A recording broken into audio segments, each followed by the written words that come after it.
This is Small Talk with 101 ESPN's Michelle Smallman. What's up, everybody? Welcome into episode 132 of Small Talk. Your host, Steve Ceruti and Michelle Smallman are here with you. And Ceruti, you may think I look a little different. I might look a little tan, and that's because I've been basking in the glow of my victory, of my draft victory. We chose 3 ESPN personalities we wanted to share a house with, you, Randy Scott, and I, and the people have spoken. I have totally redeemed myself from the Britney draft, and I've taken home the crown. Here's what happened. You won with star power, and I should have known this from the start. You did the opposite of what you did in the Britney draft. In the Britney draft, you went nuance, you went like deep dives, deep tracks, like two songs that people don't even know when they think of Britney Spears other than like diehard Britney fans. Come on. And in this one, you went, nope, I'm just going to play the hits. And you played the hits with Van Pelt and Peyton Manning, who wasn't even on Randy or I's radar. So I have to applaud you.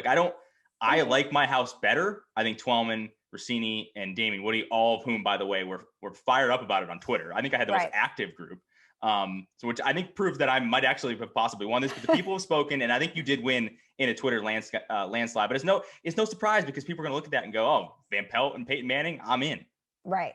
And Elle, who doesn't want to hang out with Elle? Yeah, Elle, I mean, ironically, Elle is the one I would want to hang out with the most out of those 3. No disrespect to the other 2, but Elle is probably the most fun.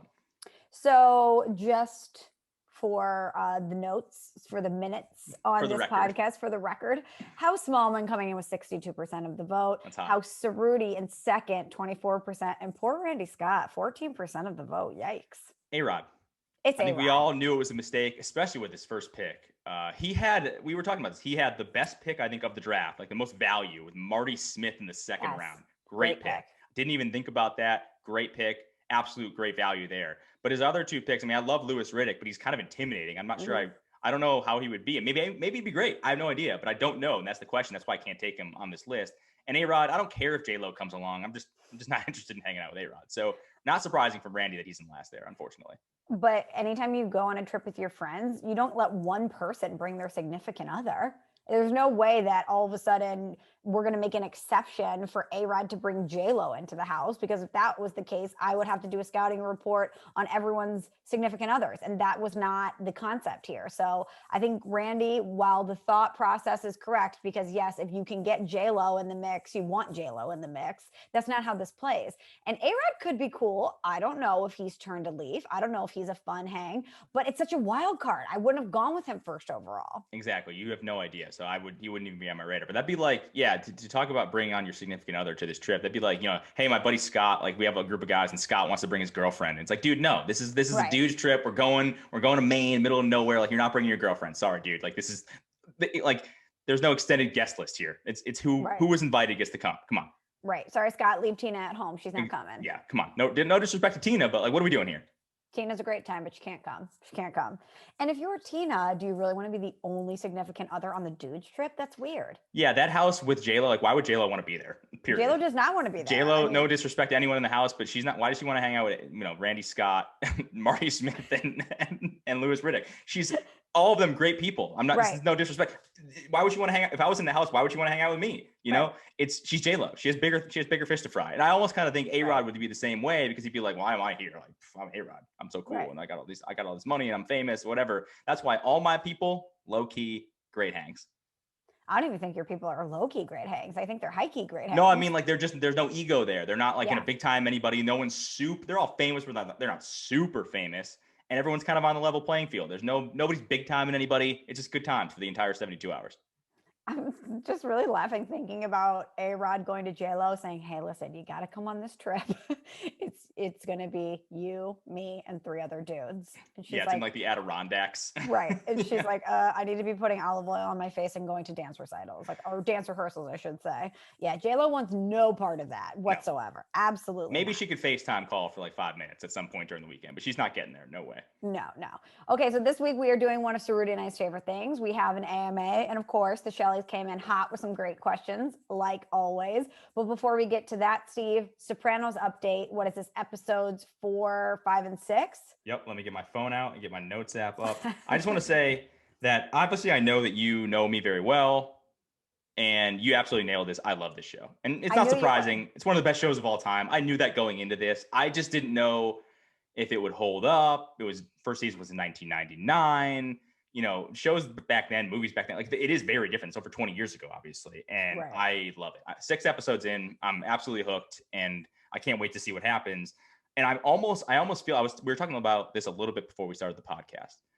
I almost feel like I like the fact that I'm watching it 20 years in the future after it came out, because it gives me such nostalgia for that time period, especially growing up as in an Italian household. Now, my dad wasn't a mafia boss that we know of, but he wasn't. Wow. Yeah, who knows? I mean, he did go on some shady calls. You know, he owns kind of like a plumbing, heating, and air conditioning business, quote unquote. Like he may have like, you know, how Tony's sort of into waste management, or he's a garbage man. Waste management. And Meadow's like, do you know any, you know, garbage men that live in this house in this neighborhood? It's a great line. Great line. But I would say this: the attire, the language, the Italian family, the grandmother, all that stuff. It makes me think of when I was a kid, because I was probably about in between the two kids' ages when I was growing up when the show first started. And they nail. I mean, it's not like a period piece because I'm watching it late, but it's so spot on. It just makes me think back to my childhood. Last week I asked you if you had a favorite character, and you said you hadn't let it develop enough. Now 6 episodes in, who do you like? I mean, I love Tony. I know that's like a cop out, but every scene he's in, he's great. And are we doing spoilers here? Like we are, right? We're 6 episodes in. It's been 20 years. Could we talk about it? Yeah, right? Of course. Go ahead.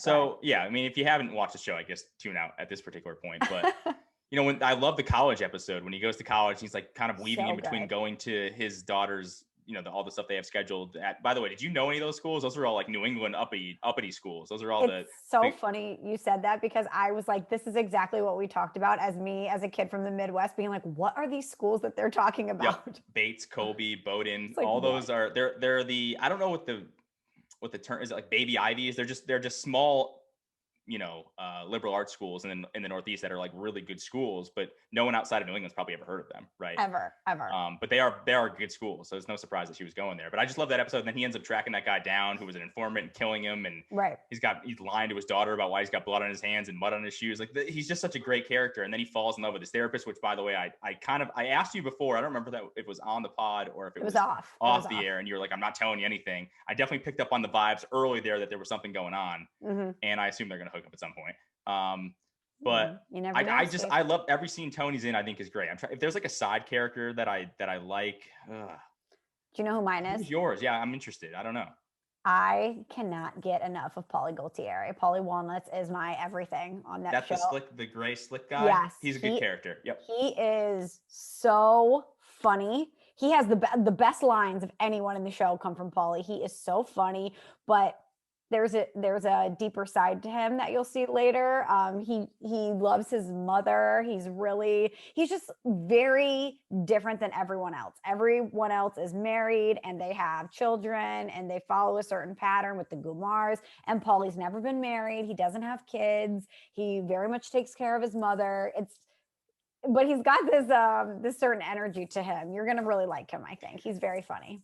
One of the things that I think they do such a great job of too with Italian culture is everybody busts everybody's balls all the time. Totally. And I think that's just in our blood, I guess. It just is what it is. And it's almost like it's a term of, or it's a sign of love or affection if you do that. If you don't do that, people probably don't like you. But the line that had me dying was when they were at school and Meadow was talking about how she could potentially study abroad somewhere.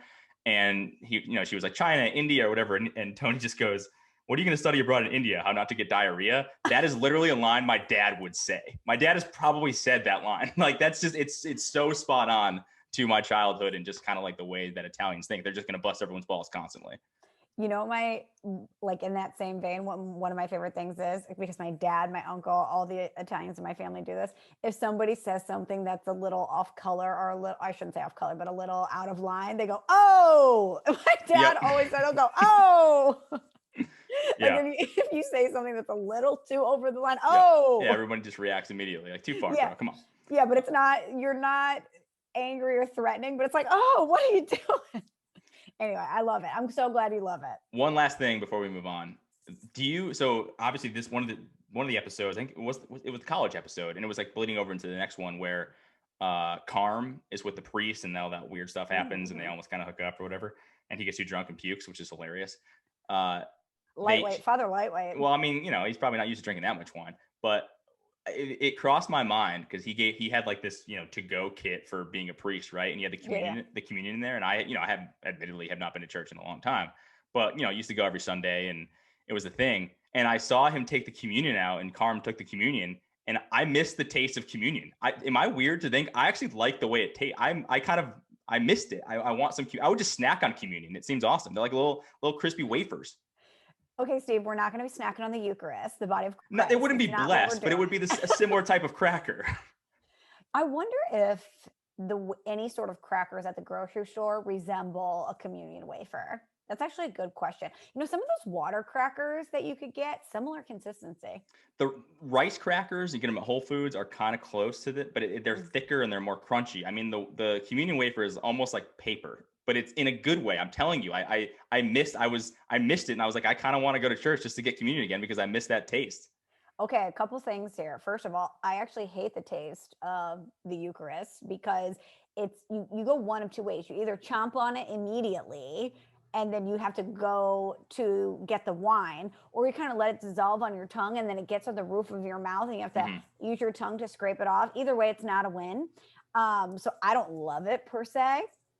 It's bone dry. You're right. Like shout out Jesus, but I don't love it. Also, the wine is always terrible. It always tastes terrible. I've never had the wine. What? Never had it. Nope. Because I not even at your first communion?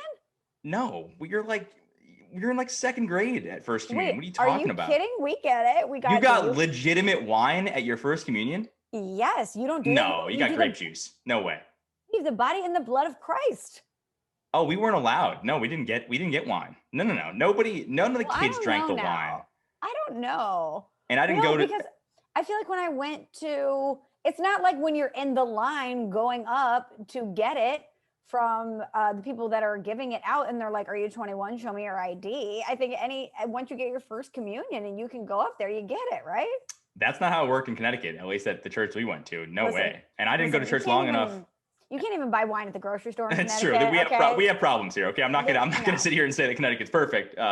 And maybe the church system shows that, but no way. You got communion, but no, you didn't. You weren't allowed. I mean, I don't know. Maybe you weren't. Maybe you were allowed, but nobody was brave enough as a kid to be like, yeah, let me just take a swig of wine. And I mean, the wine was probably so shitty anyway, it wouldn't even matter. But it was like cool at the time. But I didn't go to church long enough to in my life to be old enough to drink the wine. So I've never had wine from the blood of Christ, as they say. Interesting. I also wonder if in a post-COVID world, you're never going to have the blood of Christ again because no one's going to be wanting to share the cup after someone else drank it. Yeah, but he's still putting communion in your mouth. I always thought that was weird. No, that one. But the wine, you would take a drink and they would wipe it and then the next person would go. I feel like in a post-COVID world, that's not going to be okay. Yeah, the wipe actually looking back is really stupid because it still touches your lips and it goes back into the pool of wine. Like who cares if you wipe the damn lid? Like the thing is still there. But no, that is interesting. I always thought it was weird. Were you a in your hands communion person or did you have them put it directly in your mouth? Steve, I've never had them put it directly in my mouth. I'm in the hands. I pop it in. Boop, boop, boop. I never understand the people that walk up there and they just go like what? And it's the guy's job to put the wafer on your tongue. That's insane. Like looking back at that, I'm like, why was that a thing? That should never be a thing. I don't understand it. And I'm like, your hands are right there. Yep. What are you doing? Why would you want someone to place a wafer on your tongue? That seems, you know what? They're kind of, now that I'm thinking about this too, they almost dissolve in a way like a Listerine strip dissolves. Yes, 100%. Except they're not, minty. They're just basically nothing. They're paper. But I miss it. So that's the long story short. Hold on. I got to look this up. What is the title of the people that pass out the Eucharist? A Eucharistic minister. Okay. Yes. A Eucharistic minister. So also if you're a Eucharistic minister and you're passing it to people, popping it in their hands, and then someone comes up and they stick their tongue out, are you like, bro, really? It was always old people. It had to be always old people. I don't want to have to place my finger on your tongue. And then are you trying to slide? I would just Jordan, just start throwing wafers at people. Kobe. That would be so funny. And then you're like, it bounces off the side of their face. Yeah, I'm like 0 for 12. Yeah, it's like, all right, let somebody else shoot, dude. Come on. Yeah, no, but I felt like it was all old people that did that, though. I didn't know any young people that were like, all right, here's my tongue. Throw that thing on there. And if you did, that was very awkward. And you're like, why? Yeah, all the other kids back there while they're kneeling and praying post-Eucharist are like, why is Steve sticking his tongue out? It's so weird. Side note, really quickly, because I know we got a lot to get to. Did you know that your boy was an altar boy growing up. What? I was. Wow. Yep.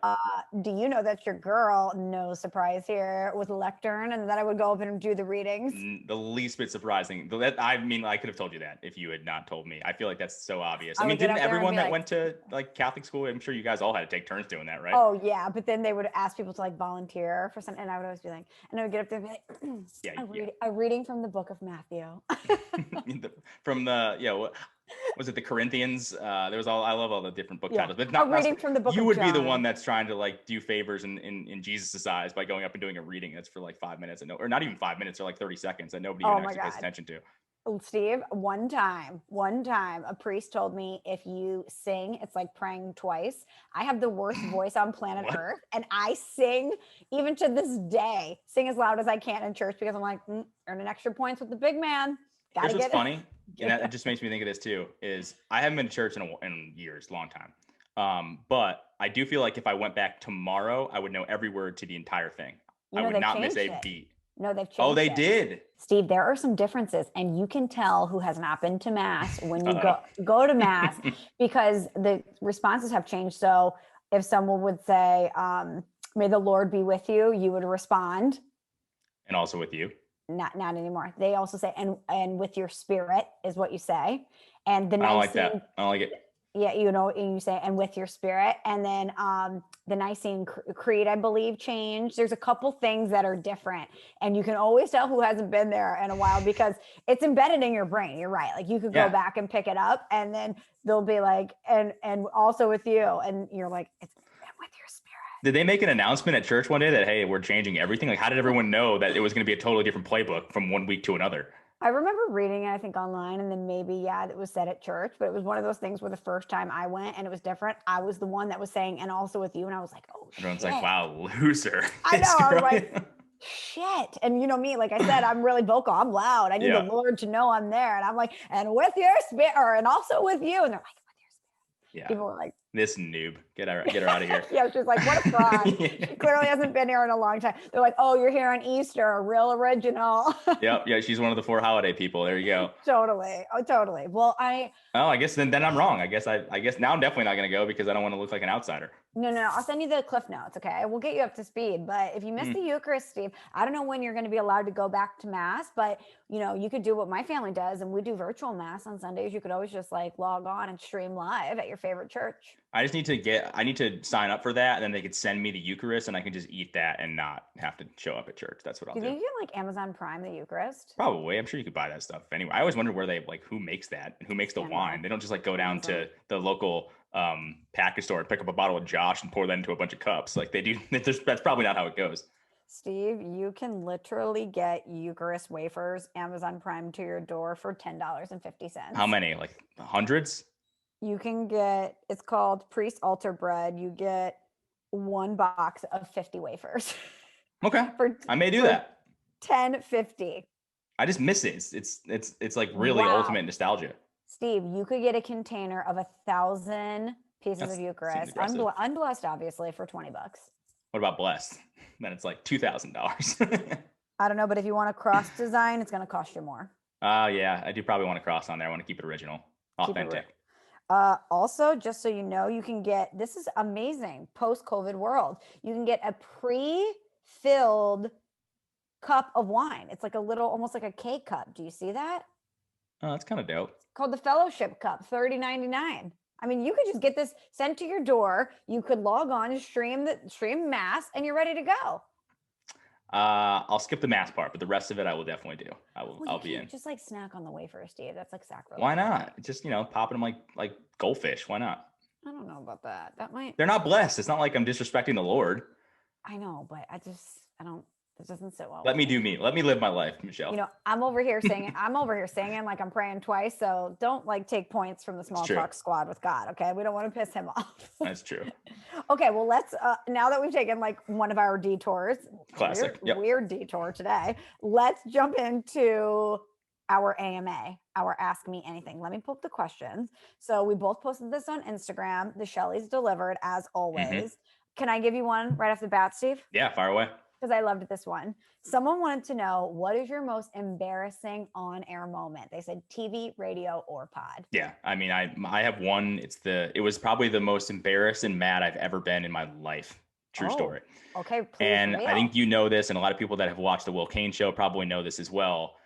It was, I don't remember if it was probably like a couple of months before my wedding or whatever. And, on the show, we got Bubba, we got Liam, we got Will, and we have Nuno. And I think it was only a couple of months into us actually doing the show together as a group. I knew Bubba beforehand. I had worked with Will beforehand. I'd known Liam forever. I didn't necessarily know Nuno super well. So everyone on the show except for Nuno got an invite to the wedding. And it was like a hard thing to do. I felt bad, but we had like 280 people on the damn list. We had to cut that down. And like, I'm sorry, like cuts had to be made. And like, if I had a wedding a year later, Nuno would have been invited to the wedding. It isn't a big deal. But Will put me on the spot, on the air, on the show, and asked me basically point blank why I didn't invite Nuno to the wedding. And a totally like Will joking way, but kind of like a Will, I'm going to be a dick way, because I'm going to make this really interesting because it's going to be great radio, because it probably was great radio and television, but it was the most uncomfortable I've ever been, because Nuno's sitting like 10 feet in front of me while he's asking me why I didn't invite Nuno to this wedding. And I think I just shut down and immediately started like lashing back out at Will. I almost thought about leaving the room. And it was the most embarrassed I've ever been. And Will knew that I was embarrassed and mad, but like, the kind of person Will is. And this is just, listen, I love Will, but he's going to poke the bear. If he sees like weakness, he's going to keep poking that wound and keep sticking his finger in there and seeing what's going on. So he did that. And I just kept lashing back out. And it's probably a very uncomfortable 5 to 10 minutes of radio and TV. And it was the most uncomfortable I've ever been in my life. True story. Yeah, that one was bad. Did you see it? You remember it? I did see it, and I do remember. I got the heads up of like, yo, Ceruti is pissed. I think Maddie told me. She was like, Maddie knew I was mad too. And Maddie was kind of mad too. And I think the only time that Will even remotely felt bad about it is when he knew Maddie was mad. And he was like, oh man, I pissed Maddie off too. Like, now maybe I went too far. But I mean, we weren't that mad, but he was literally just like, oh, crazy. So I think the way that Will did it was he was like, hey, so we got a big thing coming up in a couple of weeks. And he was like, oh, Bubba, are you going? Liam, you going? And then he was like, Nuno, are you going? And then I was like, great, sick. Now I have to explain to Nuno why I didn't invite him to my wedding. So not super fun. I was super pissed off. But I mean, I don't know. It was actually kind of funny in hindsight.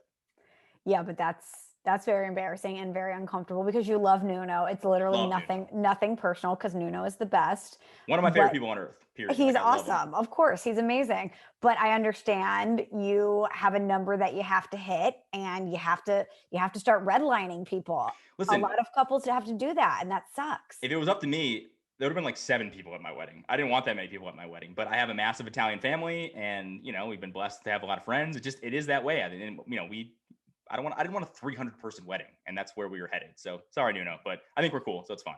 I'm glad. Well, that's a really good one. I don't know if mine tops that, but one that comes to mind for me was when the Blues were playing the Bruins in the Stanley Cup final. And, that's the first time the Blues have been there in my lifetime that are like, it's a big deal. And they're on this magical ride. They're going to win. I'm so prepped on everything. Every guest that we have coming on, I'm super prepped on everything that's going on. And I'm really nervous about it all. And I don't even know who I started having this conversation with, but Bruce Cassidy is the head coach of the Boston Bruins. And somebody was like, anytime I see Bruce Cassidy, I think David Cassidy, like from the Partridge Family. And I was like, why would you think David Cassidy from the Partridge Family? Like, that's bizarre. Mm-hmm. Why would you think that? And then it's one of those things that gets in your mind and you're like, don't say David Cassidy. Don't say David Cassidy. And then of course we have a big time guest come on and I ask a question and I'm like, so what did you think about David Cassidy's tactical move here with blah, blah, blah, whatever it was. And then as soon as it left my mouth, I was like, did I just say David Cassidy on the air? And I can see my co-host looking at me and he was like, and I'm like, oh my God. And by the way, by the time I realized that the guest was already answering and I couldn't be like, oh, by the way, I meant Bruce Cassidy. So anyway, the guest gets on the phone with the producer afterwards and was like, hey, like, thanks for having me. Can you tell the host that it's not David Cassidy, it's Bruce? Yeah. And I was like, yeah, I'm aware. Especially you, because you are like a perfectionist in that way. And you're so well prepared for you to screw that up. And it's one of those things where the more that you tell yourself not to say it, the more likely you're going to say it. Because then the wrong version is going to get stuck in your head. I actually have a great spin-off story on that involving Will Kane and involving a guy that you just had on your show, Jeff Passan. Okay. Yes. He was on today. Yes. Yeah. So we had one of the first time we had actually had Jeff Passan on. This is before he worked at ESPN. It was like right, I think during the transition, he was about to start working there. But we had Jeff on a few times, and we were having him on with Will, and he, introduced, hey, all right, my next guest coming on, an MLB insider, and Will called him Jeff Passan the entire time. Which is insane. He had talked to Jeff before. He knows Jeff. He had talked to him before, and then me after the interview having to be like, "Hey, Jeff, sorry, you mispronounced your very simple to pronounce name." Right. But Jeff was totally cool about it. Made a joke about it at the end, so it was totally fine. But yeah, he screwed up. I don't know how you screw that up, but he screwed up Jeff Passan's name. That's amazing. I think my favorite one though that I will never forget, and I can't even say it without laughing. I'll just give you 3 words: Rosillo, Kevin Sumlin. Wait, I don't know if I remember.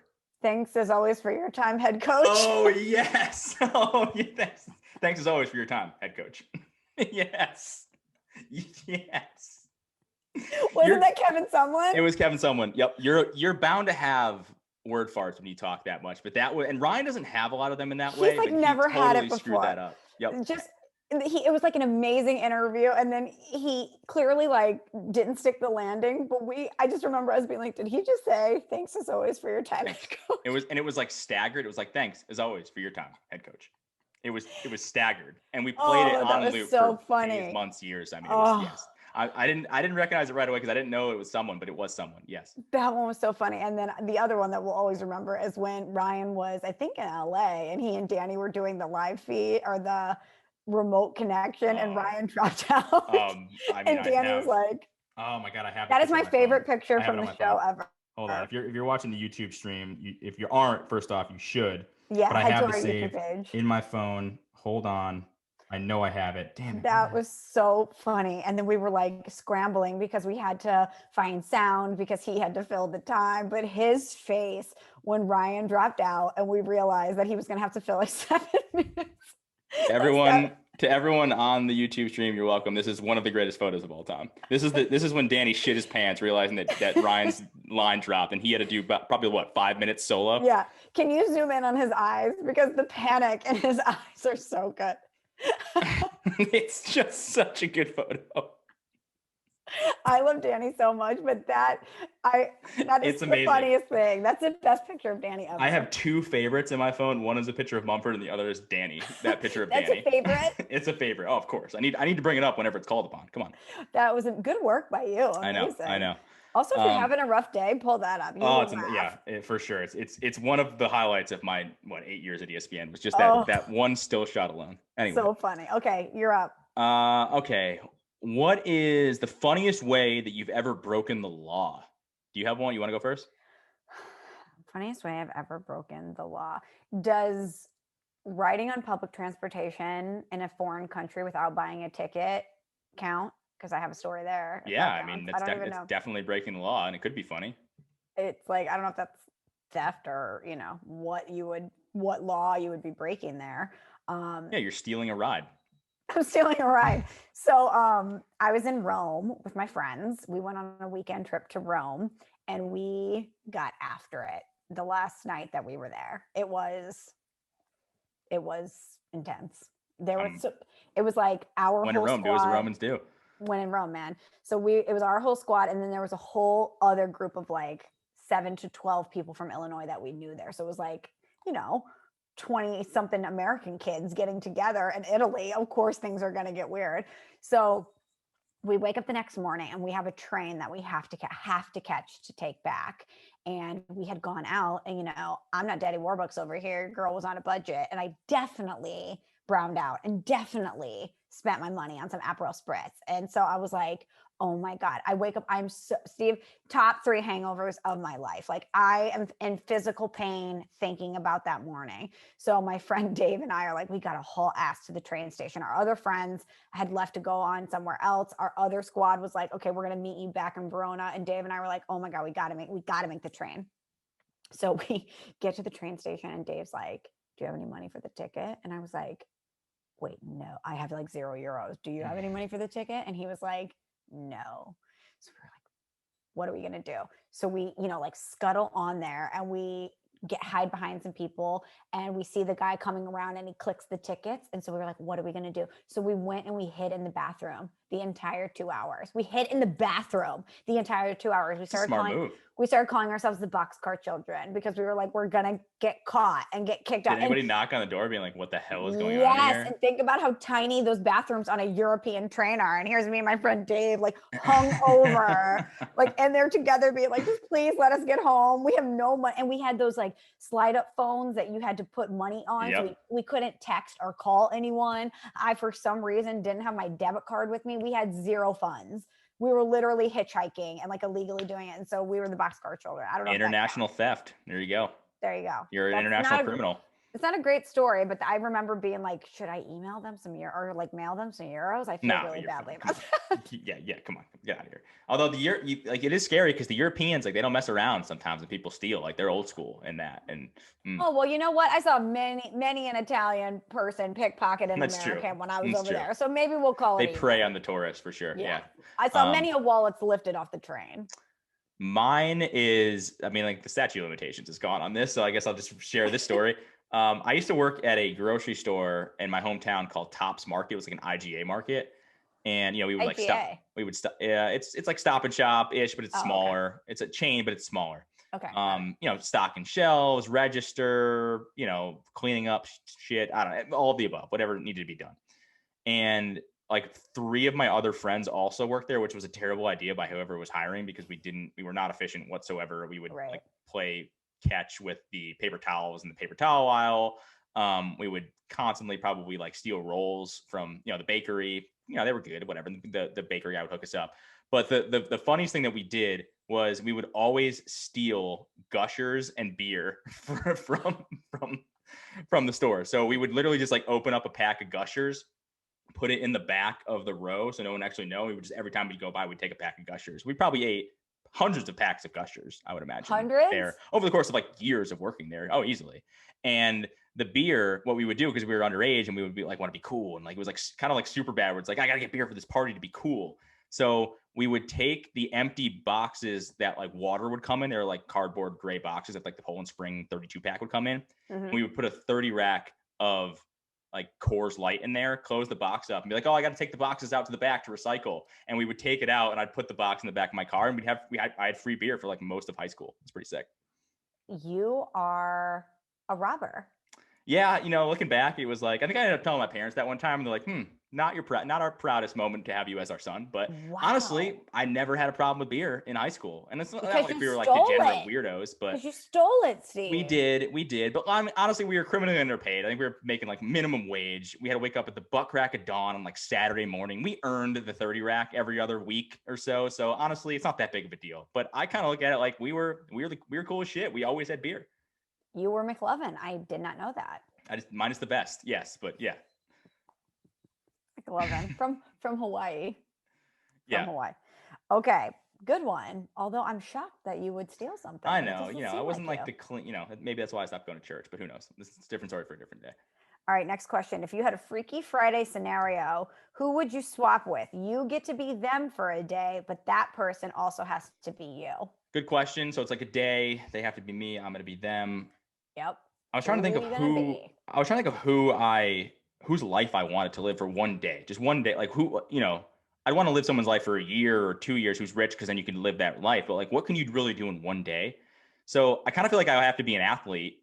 And I think I would want to be either LeBron or Cristiano Ronaldo because I would want to have like ridiculous athleticism for that one day. Like obviously I'd ball out too and I'd go out at night and whatever, but I would pick a game day so I could play in a game as Cristiano Ronaldo and have his insane leaping ability and his ridiculous body and be able to score goals at will.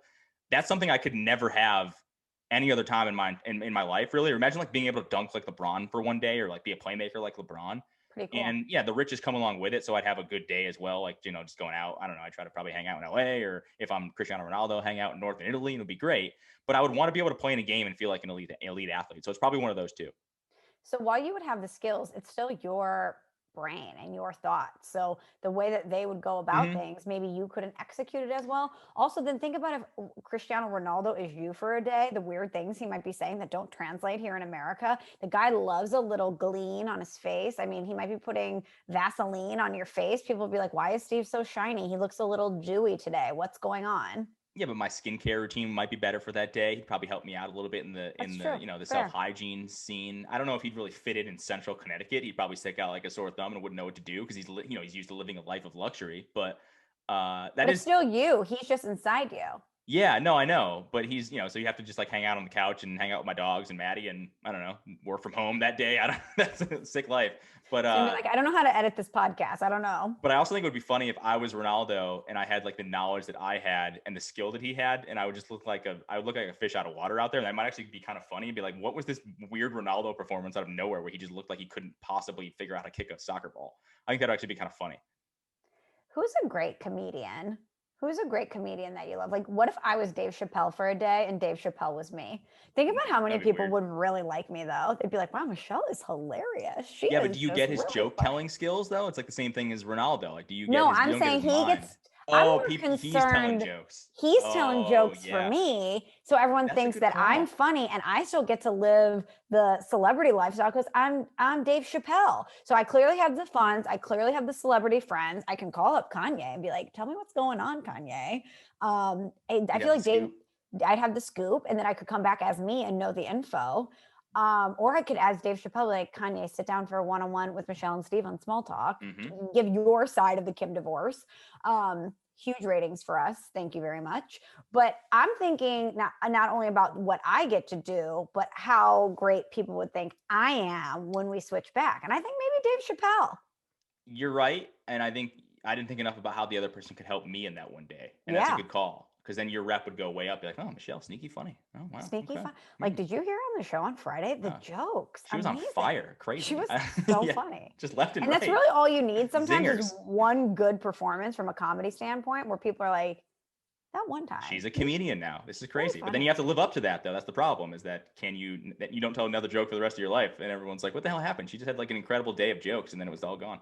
I don't know. Expectations, they're a killer. I feel like I could always default to that day and be like, tell the same joke again. You just tell the same joke to a bunch of different people. Yeah. Roll the tape. Remember that time I told that really funny joke? Yeah. You should remember that. It was funny. Totally. I love that. All right, your turn. Okay. What is something that you're horrible at that you wish you would be good at? Singing. I'm a terrible singer. Mm-hmm. I would love to be able to stand on a stage in front of thousands of people, or at church, Steve, get up on there, sing. You'd be the person in choir that everyone's like jealous of. Like, sing the hymns. She's killing it. Oh God, she's singing Ave Maria just beautifully today. It was amazing. Voice of an angel, that one. What a gift from God. So that's always the answer, is singing for me. Singing is a good one. Like humor, being able to just like straight up tell jokes about your Dave Chappelle point. That's a funny one too, or a good one too. My thing, I'm a terrible public speaker. Terrible. Really? I don't really like talking in public. I'm not good at it. Like this isn't really public speaking. It's not, I don't see the audience. It's just you and I. Yeah, exactly. So I'm good in these settings, but when there's like a bunch of people in front of me and there's like pressure on me, I'm actually not a great public speaker. Like I'm not a good person to lead a meeting, right? And say, hey, like, all right. No, you've led some meetings that I've been in. You're very good. People that I'm comfortable with, it's probably with you or Ryan or Will. Like that's not that hard. But if I'm talking to a group of strangers, I'm not very good at that. And I don't really know why. I remember I took a public speaking class in college and I don't know. I've just never been that great at it. And it's just something that I would like to be better at. I don't really know how to, I guess, other than just like getting out of your comfort zone. I not to get political, but when you look at someone like Barack Obama, the way that he can command so many people and deliver a speech, and the way he can use his words and his cadence and all of that, that's a gift. That is a gift. Absolutely. Yeah, because you could really talk about nothing whatsoever and people be like, wow, that guy's super smart. Oh my God.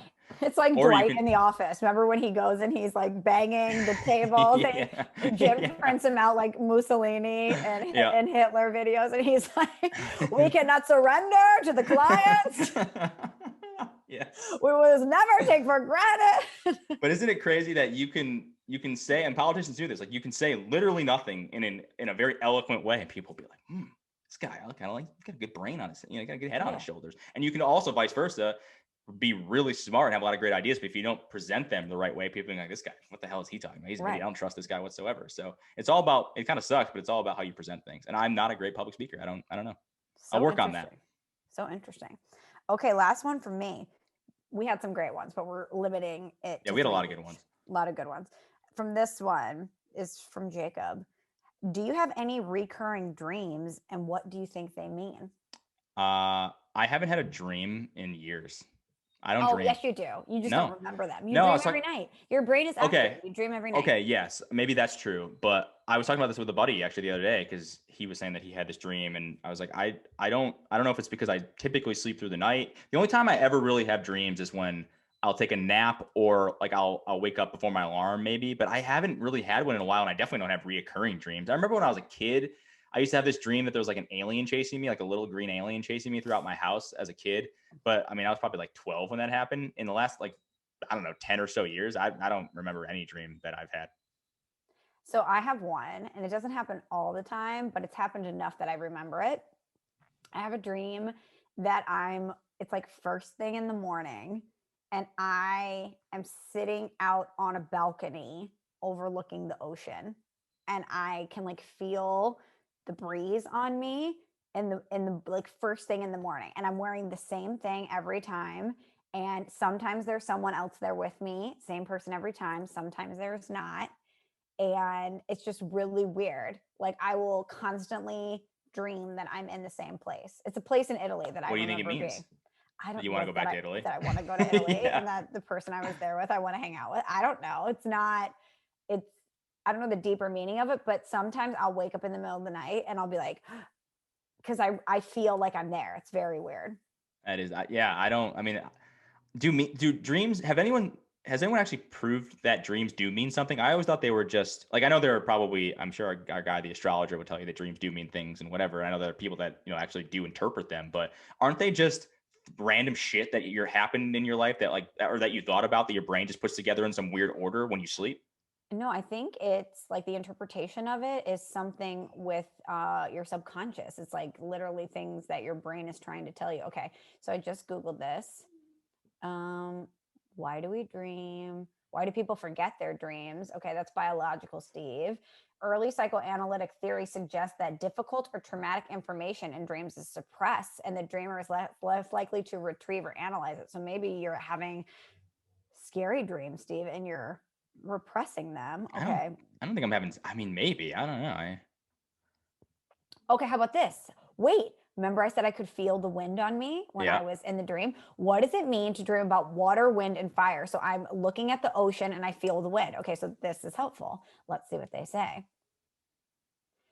Water is thought to symbolize emotions, and different types of water can mimic different emotions. For instance, tidal waves can represent being overwhelmed, and clear water can represent emotional clarity.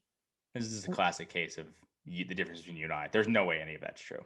Okay, No way. wind can represent imminent changes or changes you're currently going through. Okay. Like how? Like how is Wait, that? did you just Whoopi Goldberg me? Have you seen that video of her where she goes, Yes. Yeah. okay, did you I just just went, Whoopi me? I should have cooled no one cares you is what I should have No, done. you shut up. But no, I don't see how that's possible. Like what do you so I don't know. I'm too deep I'm too out of my element here, but I don't believe this. I don't. I'm sorry. Okay, I'm still scrolling. The determination, okay. What the person is experiencing, what challenges they're facing, and what psychological developments are occurring will inform the meaning of your dream in each case. Our dreams are strange little stories we experience every night while we sleep. It's actually our subconscious thoughts. They are a continuation of our stream of consciousness from the day. I could see that. I could see them being things in your brain that are trapped that are trying to get out. Like if you're scared, you have scary dreams, or if you're anxious, you'll have dreams about being anxious, or whatever. But I don't think you seeing wind or feeling wind means that there's changes coming. That's come on. What are we doing? You don't think that the water represents my emotional clarity and the I don't. wind represents the changes that I have clarity about? No. I think if I could, I'm gonna do the Oprah face from the Royals interview and just go, I don't feel like that's accurate. Did you watch the Oprah interview? Of course not. No, but I read about it. Steve, what? It was incredible. I stand for Oprah. Oprah is my queen. It's not anything against Oprah. It's more against like, why do I care about these two millionaire people who are just complain about their lives? I don't really care. And didn't the Buckingham Palace people basically just be like, yeah, we're good. You guys are no longer welcome here. And I read today that Prince Charles is in major emotional distress and the Queen doesn't know what to do because she's coming up on our 100th year in the monarchy and there's going to be a big celebration 2022. And now this really muddies the waters. It's bad. Why do we care? My sister's a big Royals person, loves Kate and whoever, what's the other guy's name? I don't remember. William, sure. But I've just never understood why we are so, is it because it's like, is it Britain's version of like celebrity gossip? Like that's their Kim Kardashian or whatever. Oh yeah, huge. I don't care about the US versions of them. Why am I going to care about the British versions of them? And again, they're just complaining about all their problems. Like I got my own problems. Like I'm good. That's going to be a hard pass for me. Sorry. You don't want to hear about Harry and Meghan Markle and their struggles? What are their struggles? Like, I don't even like, I know there was like, obviously there's like a racial component. I don't know. I'm not trying to go down that road, but didn't she like complain because she didn't know the God Save the Queen, like the national anthem of Britain? Didn't she complain about not knowing that? It's like, why don't you freaking learn the national anthem? She did. But she was saying that she's thrust into the spotlight, into this life, and that there was no training for her. There was no guide, and they were basically setting her up to fail. And then once they got that's married, what the money's for. That's what marrying a prince is for. That like you wanted, this is the lifestyle. Like I'm sorry. Like I'm not going to be sympathetic towards this. But then she marries into the family and things got very tough, very tough. So as you mentioned, there was a racial component to it with their son. Yeah, I mean, obviously that's insane. That's not. I'm not going to say that was very bad. That, but Oprah goes, "Who's having that conversation?" Well, then they didn't name names, right? It's like, if you're going to do that, like, what are you doing? But they said who it wasn't. So Okay. that kind of opens up the floor, I think, to who it was. Yeah, I don't know. The whole thing, I just couldn't be less interested. And it was on the same night as the All-Star game. And I'm sure it just crushed the All-Star game in ratings because people were probably way more interested in like the gossip of celebrity than they are of watching basketball players in Atlanta not actually try to play a basketball game. But I don't know. It couldn't be further from something that interests me. Oprah, I think, is just an elite interviewer, obviously. And Meghan Markle talked about how she was silent during this time. And Oprah, with literally like watching Oprah do this was like watching LeBron with a block or a dunk. And Oprah goes, "Were you silent or were you silenced?" And I was like, that is the best and most effective follow-up question that I've ever heard, because she's listening to what she says and she pushes, and Meghan Markle gave an incredible answer. It was very open. She's like, "Yeah, I'm going to tell you, I was silenced." And I just thought that is how it should be done, is that you listen to someone that you're talking to, you know the information, you know the questions, but you push them for more. She's just, I got no problems with Oprah. This isn't an Oprah debate. I love Oprah, but this is a pro Oprah podcast. Yeah, I mean, we're not trying to take shots. She's not catching strays here. This is more about the royals and how I just don't care about their lifestyles. So Anyway. You got another question? Yeah. What was our last one? About dreams. No. Well, you said you don't dream. Oh yeah. We already did that though, right? Yeah. So you're up. Oh yeah. Okay. So what's the next question we had was what? Oh, this is it. If you couldn't be convicted of any one crime, what charge would you be immune to? So you can commit a crime and basically get away with it. What would you pick? I can do whatever I want. Anything you want. Yeah. I am going to rob Stan Kroenke blind. I'm going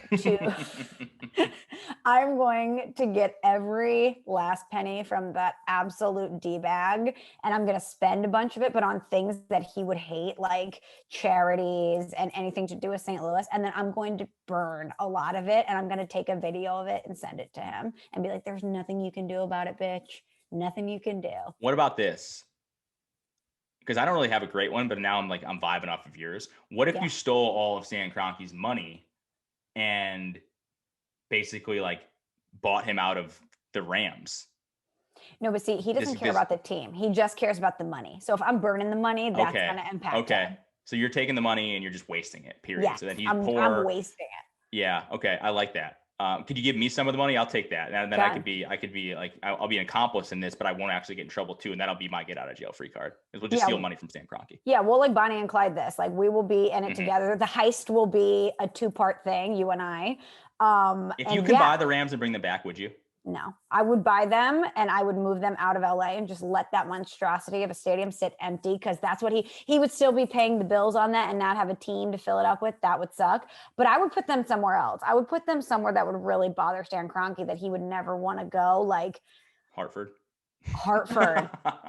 I am the Hartford Rams. Here we go. Let's go Rams. Let's go Rams. Yeah, I'd be a Rams fan. Let's go. I mean, what were they going to be? The Hartford Patriots there for a second, right? Yep. I feel like it would have been New England still, but they would have been Hartford. Yeah. My dad is still mad about that to this day, by the way. They would have been New England Patriots, but in Hartford, correct? So yeah, what if I say, you know what? I empathize with you guys because you lost the Whalers and I'm bringing a team back to Hartford, back to Connecticut. Here are the Rams because I don't want them. If you're going to bring a team, here's what you should do. You should buy the Rams, turn them into a hockey team, and then bring back the Whalers because that's what people in Connecticut would really care about. Okay. They don't want a football team. They want the Rams back. Or they want the Rams back. And get the Whalers. Okay, and done. And then we'll just burn the rest of Stan Kroenke's money. That'll be our crime. I like this. I like that. It's good. I mean, I was kind of inspired by your theft, Steve. So I thought, who's got money that I would want to steal from? And he's the only person alive that I would actually want to steal from. Yeah, if you're not like I was gonna say I would steal from like a bank, right? I would just rob a bank. But then somebody would probably lose their job for negligence or for letting you steal. And I don't want anyone to lose their jobs. And he's a bad person. I just wrote a story today, Steve, about how he has a huge ranch in Canada and this environmental non-for-profit who has cared for the land, and the wildlife on it, sued him because he blocked their rights to go to a lake there that had public access. That checks out. And they won, he appealed it, and then he won, and now they have to pay all his legal bills. This environmental non-for-profit that just wanted to care for the land, that had to do raffles and all of these auctions and stuff to even raise money for their own legal bills. And now they're like, this land back in like through Canadian history, back until when the indigenous people were here, has been public property. And we care about this land, and you're going to rule in favor of this one rich American and limit Canadians' access to this. And I was like, he is the devil. He's the worst person on planet Earth. And I'm going to steal all his money and not feel bad about it at all. And then definitely not get convicted. Yeah. Then I'm going to call up ESPN and be like, hey, I got a story for you. I robbed Stan Kroenke of all his money. Ha ha, run it on the Sports Center. Run it on Sports Center AM, Randy Scott, because I can't get convicted. And then I'm going to rerun shotgun and I'm going to be reaping the benefits because I'm going to take the money. This is a great plan. I love this. But I think I love it too. Would it be fun? Like, I'm just thinking hypothetically, like old Western style to try to rob a bank if there were no repercussions, like nobody got hurt, but like just try to rob a bank. I think it'd be kind of fun. I don't know. Maybe I'm being kind of weird, but like if we walk in with our Spurs and we're like, not even that. I don't know. You know, like an Inside Man, like Denzel. I love that. No, it's like my favorite Denzel movie. You should watch it. It's great. Clive Owen robs a bank and Denzel's the cop. And they had this like awesome, cool, extravagant plan of how they got in. I'm just like, that'd be cool to like kind of plan. Like, I don't think I just want to try it. And not because I want the money or not because I want to be a douchebag. It's just kind of an interesting concept. I don't know. Maybe I've watched too many movies, but that would be my thing. If nobody got hurt or nobody, you know, and obviously I wasn't able to get in trouble for it. Maybe try to rob a bank. Why not? What about like the Thomas Crown affair where they steal the art and you have to go through the lasers? You know what I'm talking about? Oh yeah. The lasers are. Wasn't that a Mission Impossible 2 or something like that? I forget. That was one of those movies. Yeah. But that would be fun to try to figure out how to steal a painting from a museum. I mean, we'd give it back. I would steal the Declaration of Independence, Nicolas Cage style, National Treasure. Great movie. I have not seen it. Oh, come on, Michelle. It's a great movie. You're really going to give me trouble for not saying a Nicolas Cage vehicle about stealing the Declaration of Independence. It's all the movies that I have not seen, that's not the one. It's a great movie. Don't knock it till you try. There were 2 of them too. National Treasure 2 was also a great movie. Oh, I'm sure National Treasure 2 was great. Yep. Every once in a while, Nick Cage has a good movie. Can you name one other than the one you just named? Face Off. Never seen it. I don't know. Gone in 60 Seconds. Come on. Was that really good, or was that it was cool when I was growing up, but I mean, if I watched it today, it probably would be great. Ceruti with his buddies, like drinking Surge and being like, "This is amazing." Definitely drinking Surge. Yep, definitely drinking Surge. Great call there. But yes, it might not hold up, but in my mind, great movie. All right, Steve, let's get to a review. If you haven't already, please head to Apple Podcasts, search for Small Talk, subscribe to it, rate it, preferably 5 stars, and leave a review. This one, Steve, says entertaining, 5 stars, best hour of my week. Simple. Appreciate it. We've always talked about this. We feel like we do podcasts too long. I don't know if people like that they're long or like, is it better if they're shorter because they're a little bit more compact and they're easier to listen to? But sometimes we'll be like, okay, we're going to do 45 minutes. And then like an hour and a half goes by and Michelle's got to edit like 15 minutes out of this thing, not to make it like a book. So I don't know. I appreciate the people that like it long, but I don't know. I don't know where we're at here. Sometimes we think, should we break it up into 2 half hours? But then there's never a clear break in the middle because we go off on so many different tangents that something that we said at the beginning ties into the end. It's never easy to break it up. So sorry if they're too long. For example, I don't think we meant to spend 15 minutes on communion today, on the Holy, on the Eucharist. So that's our bad. That's our bad. But I guess that's part of what makes the podcast good though, too, I think. So I don't know. I guess it's a little give and take. You know, when you tuned up this podcast and you knew it was going to be an AMA, didn't know that you were going to get a side discussion about the Eucharist. You never know what you're going to get. Small talk. It's like a bag of chocolates or a box of chocolates. There you go.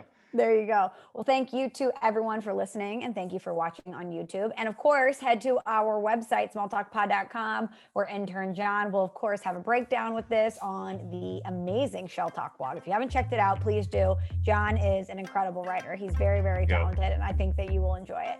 Steve and I will be back in action next week, but until then, I remain on top after winning the draft. Gushers and beer. Just a simpler time. Thanks for listening to Small Talk. Subscribe on Apple Podcasts or the Podcast One app.